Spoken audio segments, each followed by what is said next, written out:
Hello students, तो यहाँ पर हम लोग देखने के लिए जा रहे हैं क्लास 10th एनसीईआरटी का मैथ है और एक्सरसाइज जो हमारा होने वाला है वो होने वाला है 5.3। अब देखो 5.3 में जितने भी प्रश्न थे हमारे इससे पहले वाला वो हमने कंप्लीट कर लिया है। तो चैनल पर जाओ और वहाँ पर चेकआउट करके वहाँ से सोल्यूशन तुमको मिल जाएगा। तो यहाँ पर जो प्रश्न कह रहा है, यहाँ पर तुमको दो बातों का नॉलेज होना बहुत जरूरी है, दो बातों के बारे में जानकारी होना बहुत जरूरी है।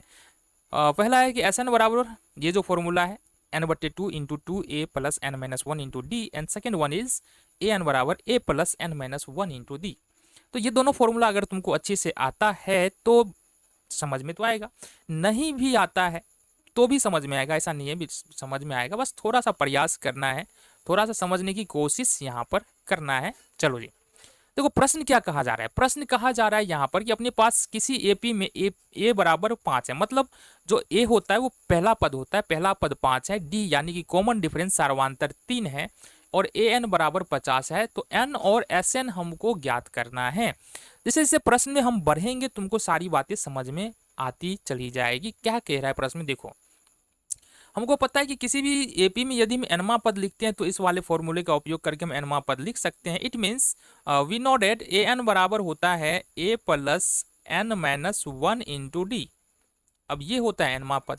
अब गौर से देखो तो ए एन बराबर 50 तो दिया हुआ है, तो हम लिख सकते हैं अकॉर्डिंग टू क्वेश्चन। यहाँ पर ए एन बराबर जो है वो है हमारे पास 50, तो 50 लिख देंगे। ए का मान देखेंगे, यहाँ पर 5 है तो 5 हमने लिखा, प्लस एन का मान नहीं पता है तो नहीं लिखेंगे, और डी का मान हमारे पास 3 दिया हुआ है तो मल्टीप्लाई में ये 3 हो जाएगा। देन अगर इसको सॉल्व करें तो देखो यहाँ से इस 5 को अपन क्या कर सकते हैं, इधर ले आ सकते हैं, तो ये होगा 50, और चूंकि 5 प्लस में है तो इधर आगे माइनस में हो जाएगा, तो -5 हो जाएगा। फिर इसको मल्टीप्लाई कर लेंगे, 3 को n से गुना करेंगे तो ये 3n होगा, और -1 को 3 से गुना करेंगे -3 हो जाएगा।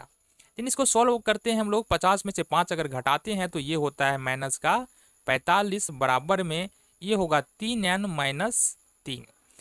अब नेक्स्ट काम क्या करना है, इस 3 को उठा करके अपने को इस तरफ लाना है। देखो 3 माइनस में इस तरफ आएगा, प्लस में हो जाएगा, तो यहाँ से देखेंगे ये होगा 45 और प्लस में 3 बराबर में ये हो जाएगा 3n। इट मीन्स कि अपने पास क्या बच रहा है, 3n बराबर ये हमारे पास बच रहा है 48 यानी कि 48।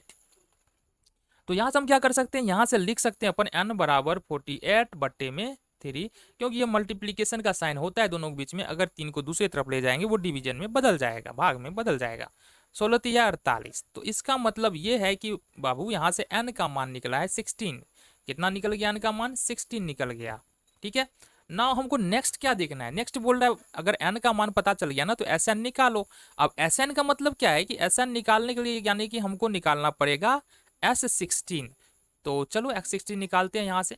नौ S16 बराबर यदि लिखे, या सबसे पहले Sn लिख लो, Sn बराबर लिखते हैं तो ये होता है n/2 × 2a + n-1 × d।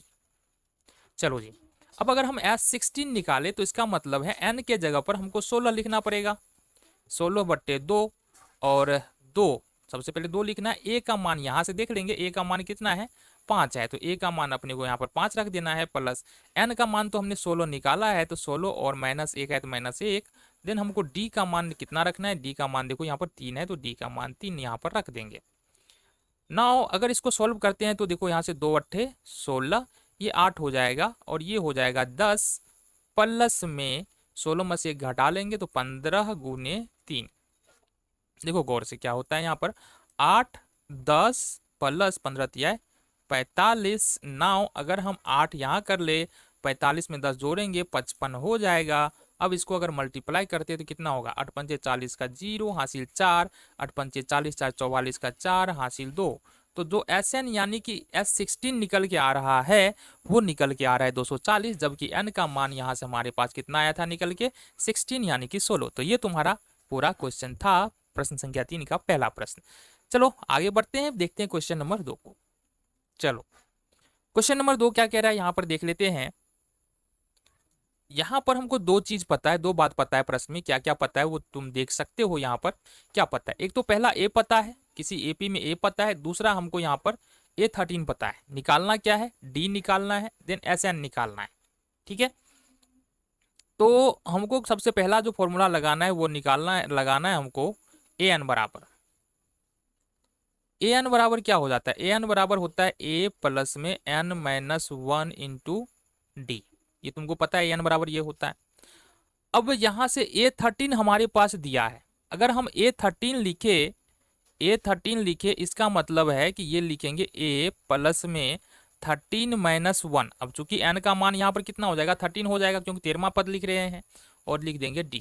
तो इट मीन्स कि A13 बराबर हम लिख सकते हैं A प्लस में 13 में से 1 घटा देंगे तो 12D, ये हो जाएगा हमारे पास A प्लस में 12D। लेकिन एक बात यहाँ पर हमको बता दो, यहाँ पर दो चीज हमको पता है। पहला, अगर प्रश्नानुसार देखें तो A13 का मान दिया हुआ है कितना, 35, तो यहाँ पर लिख देंगे प्रश्नानुसार A13 बराबर 35। देन हमारे पास A का मान है 7, तो A की जगह पर A का मान यहाँ से रख देंगे 7 प्लस 12D, ये हो गया हमारे पास। नाउ अगर हम यहाँ से 7 को उठा के इधर ले आए, ये प्लस में इधर आके माइनस में हो जाएगा, तो क्या लिख सकते हैं 12D बराबर 35 और माइनस का 7।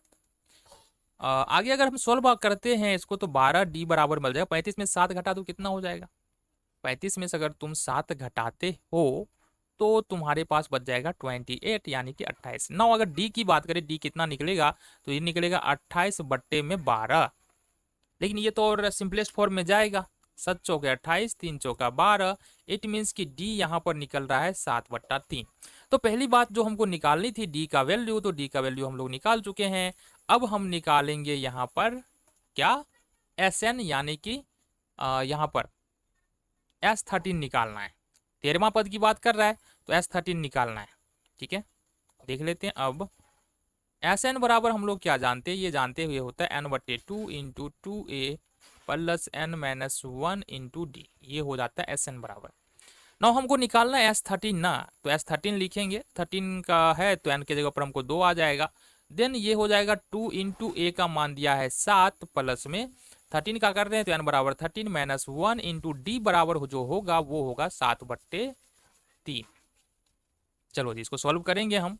ये हो जाएगा 13/2 इंटू 14 प्लस 13 में से घटा देते हैं तो ये हो जाएगा 12 यानी कि 12, 7/3, और ये हो जाएगा, यहाँ से कट जाएगा ये 3 चौका 12, ये हो जाएगा हमारे पास 13/2, ये होगा 14 और प्लस 7 चौका 28। चलो जी ये हो जाएगा 13/2, और अगर इसको हम जोड़ते हैं तो 8 4 12 का 2, हासिल 1 2 1 3 1 4। तो ये हमारे पास क्या निकल के आ रहा है, ये निकल के आ रहा है 42 यानी कि 42। काटेंगे ये हो जाएगा 21। अब अगर हमको सॉल्यूशन चाहिए, आंसर चाहिए, तो 13 और 21 को गुना करना पड़ेगा। और यहाँ पर हम मल्टीप्लाई करते हैं 13 और 21 को, तो ये निकल के आ जाएगा हमारा 273। तो ये हमारा सॉल्यूशन यहाँ पर आंसर निकल के आ जाता है।